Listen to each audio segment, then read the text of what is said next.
morning. It's cold here. It's so cold in Minnesota. How cold is it? There's steam rising from Lake Superior. Temperatures in Duluth dipped to minus 16 degrees last night. Real temperature, not wind chill. The National Weather Service has issued a wind chill advisory for northern Minnesota through midnight tonight.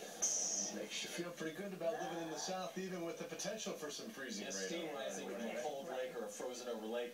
Must be the air is pretty cold. Must be cold. All right, well, some of that cold air is working southward. So you got the high pressure is about halfway between here and Minnesota, so the cold air is moving initially to the east, and then it'll start sliding south of the Appalachians as we get into tomorrow night, and Friday. And at the same time, we have a fast-moving system coming in from the west and northwest, and because it is coming in from the northwest, the amount of moisture that it can pick up from the Gulf of Mexico will be limited. Maybe that's our saving grace as we go on into